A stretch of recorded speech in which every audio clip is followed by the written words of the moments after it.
Everyone, welcome to my channel. उम्मीद है आप सभी लोगों की प्रिपरेशन अच्छी जा रही होगी। आपकी प्रिपरेशन में हेल्प के लिए आज मैं आपके लिए एजुकेशनल साइकोलॉजी के 50 मोस्ट इम्पॉर्टेंट क्वेश्चंस की सीरीज लेके आई हूँ, जिसमें कुछ यूनिक क्वेश्चंस होंगे और कुछ प्रीवियस ईयर के होंगे। टोटल मिला के क्वेश्चन माइंडस्टॉर्मिंग होने वाले हैं। चलिए स्टार्ट करते हैं। वीडियो स्टार्ट करने से पहले एक बात जरूर कहूंगी, वीडियो को कंप्लीट देखिए। अगर आप पसंद आए तो सब्सक्राइब किए बिना बच जाइए, क्योंकि हर बार आपको बहुत ही इंफॉर्मेटिव वीडियोस मिलने वाली हैं। Let's start today's video.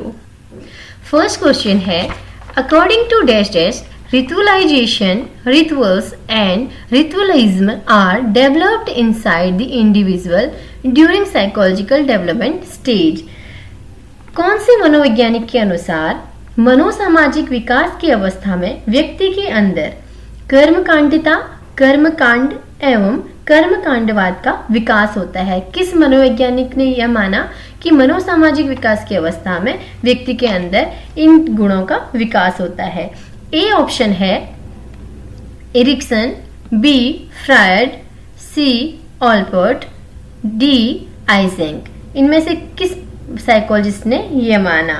Right answer है ए एरिक्सन।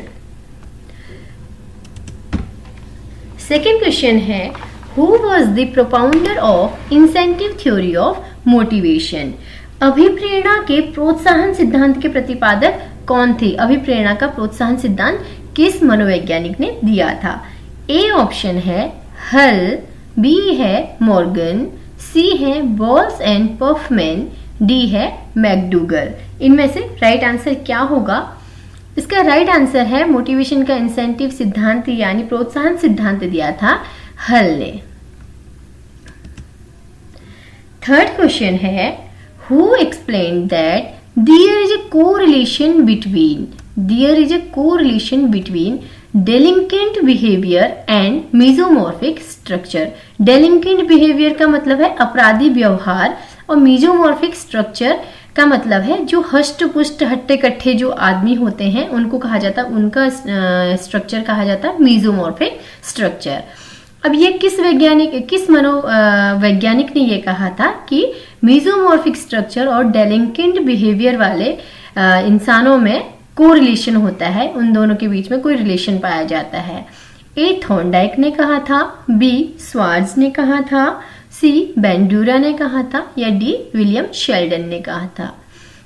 देखिए, जो इसका राइट आंसर है वह है विलियम शेल्डन। इन्होंने कहा था कि जो हट्टे कट्टे हष्टपुष्ट आदमी होते हैं वह उनमें प्रोबेबिलिटी होती है कि वह अपराधी व्यवहार वाले हो सकते हैं, क्योंकि उनमें एनर्जी होती है, एक्टिव होते हैं। तो इन्होंने इनके बीच में कोरिलेशन को बताया था। फोर्थ क्वेश्चन है, according to Piaget the most important cognitive outcome of the sensory motor stage of development age।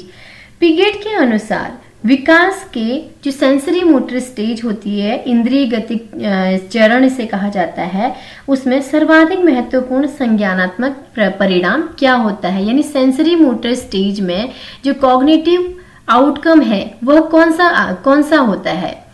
A object permanence होता है, वस्तु स्थायित्व होता है, बी रीजनिंग तर्क, सी आइडेंटिफिकेशन पहचान, या डी लैंग्वेज। यानी जो सेंसरी मोटर स्टेज में कौन सा कॉग्निटिव आउटकम आता है बच्चे में? इसका जो राइट आंसर है वह है ए वस्तु स्थायित्व होता है सेंसरी मोटर स्टेज में।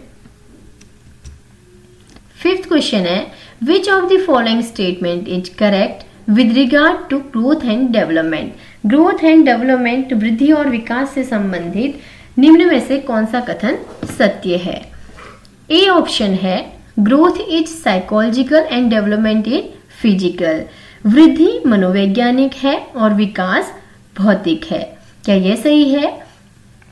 बी है growth is physical while development is psychological. वृद्धि फिजिकल है, भौतिक है, और विकास क्या है? मनोवैज्ञानिक है। क्या यह सही है? C both growth and development are psychological. वृद्धि और विकास क्या मनोवैज्ञानिक है दोनों? D, both growth and development are physical, या ग्रोथ एंड डेवलपमेंट, वृद्धि और विकास दोनों भौतिक हैं। इन चारों ऑप्शन में से आपको क्या लगता है कि कौन सा राइट आंसर होना चाहिए? इसका राइट आंसर है growth is physical while development is psychological. वृद्धि हमेशा क्या होती है? भौतिक होती है, शारीरिक होती है, हाइट, वेट, ये जो हमारे शारीरिक जो वृद्धि होती है यह भौतिक होती है, और डेवलपमेंट जो विकास होता है संपूर्ण होता है। इसमें हमारा मानसिक विकास भी होता है, नैतिक विकास भी होता है। होल जो डेवलपमेंट होता है बॉडी का उसे कहा जाता है डेवलपमेंट। और ग्रोथ क्या होती है? फिजिकल होती है, भौतिक होती है। Who is the following list of learning psychologists accepted cathexis as a form of learning? काफी इंपॉर्टेंट क्वेश्चन है ये, बार बार एग्जाम में पूछा जाता है नेट जेआरएफ के।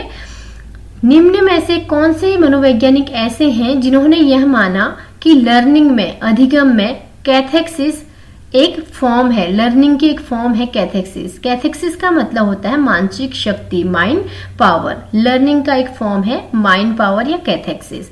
किस मनोवैज्ञानिक ने यह माना? ए टॉलमैन ने माना, बी कर्ट लेविन, सी कोहलर या डी पिगेट। किसने यह माना कि लर्निंग का एक फॉर्म कैथेक्सिस भी है, यानी माइंड पावर भी है? इसका जो राइट आंसर है वो है टॉलमैन। टॉलमैन ने यह माना था।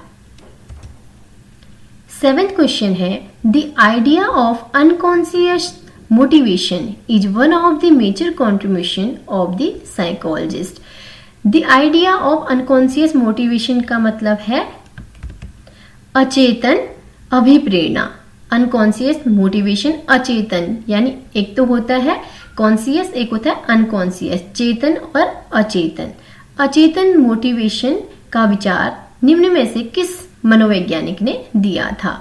फर्स्ट है एडलर ने, बी ऑलपोर्ट ने, सी फ्रायड ने, डी जंग ने। किसने दिया था? इसका जो राइट आंसर है वो है फ्रायड। फ्रायड ने कहा था, अनकॉन्शियस मोटिवेशन का विचार दिया था। 8th क्वेश्चन है, educational performance of a student is a function of. Educational performance यानी शैक्षिक निष्पादन, जो बच्चा जो एजुकेशन में परफॉर्मेंस देता है किसका परिणाम है? क्या किसकी वजह से उसका एजुकेशन परफॉर्मेंस आता है? ए एबिलिटी एंड मोटिवेशन, अभिप्रेरणा और एबिलिटी एंड मोटिवेशन, योग्यता एवं अभिप्रेरणा की वजह से एजुकेशनल परफॉर्मेंस आता है।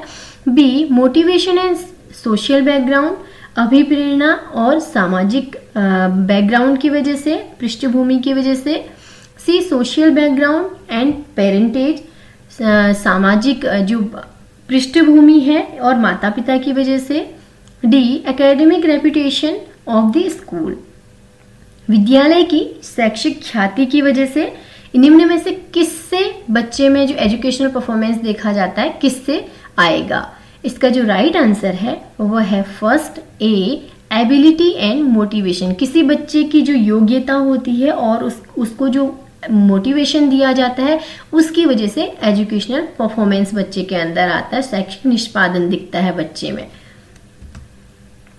9th क्वेश्चन है,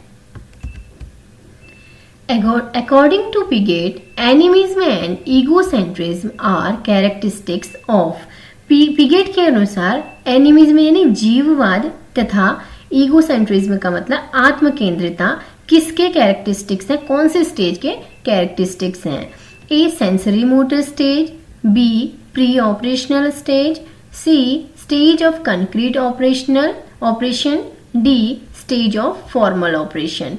निम्न में से कौन सी स्टेज ऐसी है बच्चे में जिसमें एनिमिज्म या ईगोसेंट्रिज्म की कैरेक्टर्स होते हैं? इसका जो राइट आंसर है ए है, बच्चे में सेंसरी मोटर स्टेज जो होती है बच्चों में, जो 8 to 24 मंथ के जो बच्चे होते हैं उनमें क्या होता है? एनिमिज्म और ईगोसेंट्रिज्म के कैरेक्टर उसमें होते हैं। आत्मकेंद्रिता होती है और जीववाद का कैरेक्टर होता है। नेक्स्ट है 10th क्वेश्चन है, who propose that discrimination, concept formation and rule learning are types of intellectual skill. यह किसने बताया कि विभेदन, डिस्क्रिमिनेशन का मतलब विभेदन, संप्रत्यय निर्माण तथा रूल लर्निंग का मतलब नियम सीखना बौद्धिक कौशलों का प्रकार है, इंटेलेक्चुअल स्किल है ये सब। A Gagne, B Tolman, C Maslow and D Bandura. इन चारों में से इनके बारे में बताया कि जो डिस्क्रिमिनेशन है, कंसेप्ट फॉर्मेशन है, रूल लर्निंग है, इंटेलेक्चुअल स्किल के टाइप्स हैं, यह बताया था गेने ने। ए राइट आंसर। नेक्स्ट क्वेश्चन है development of creative thinking begins at what stage. Creative thinking यानी सृजनात्मक जो चिंतन होता है उसका विकास किस स्टेज में होता है बच्चे में?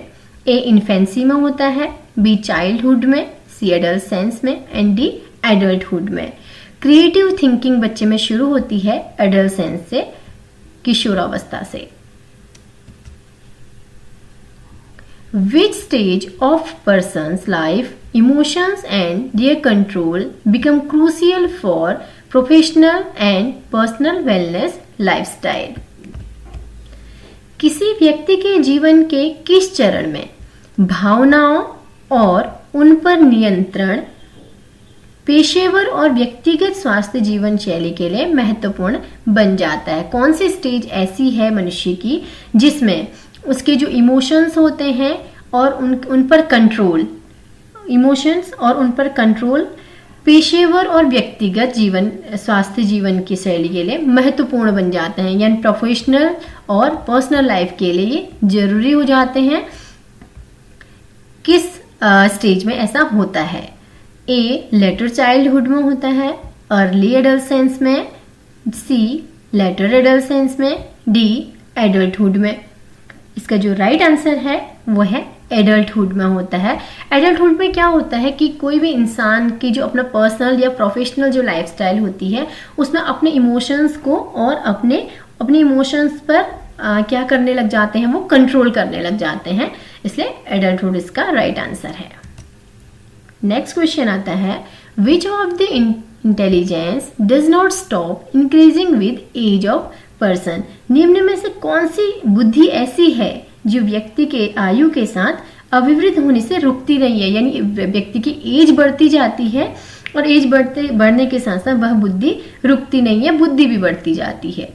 एक एकेडमिक इंटेलिजेंस मीन्स शैक्षिक बुद्धि, बी स्थानगत बुद्धि, सी वर्बल इंटेलिजेंस वाचिक बुद्धि, डी इमोशनल इंटेलिजेंस यानी भावनात्मक बुद्धि। इनमें से कौन सी इंटेलिजेंस ऐसी है जो एज के बढ़ने के साथ साथ वह बुद्धि भी बढ़ती जाती है?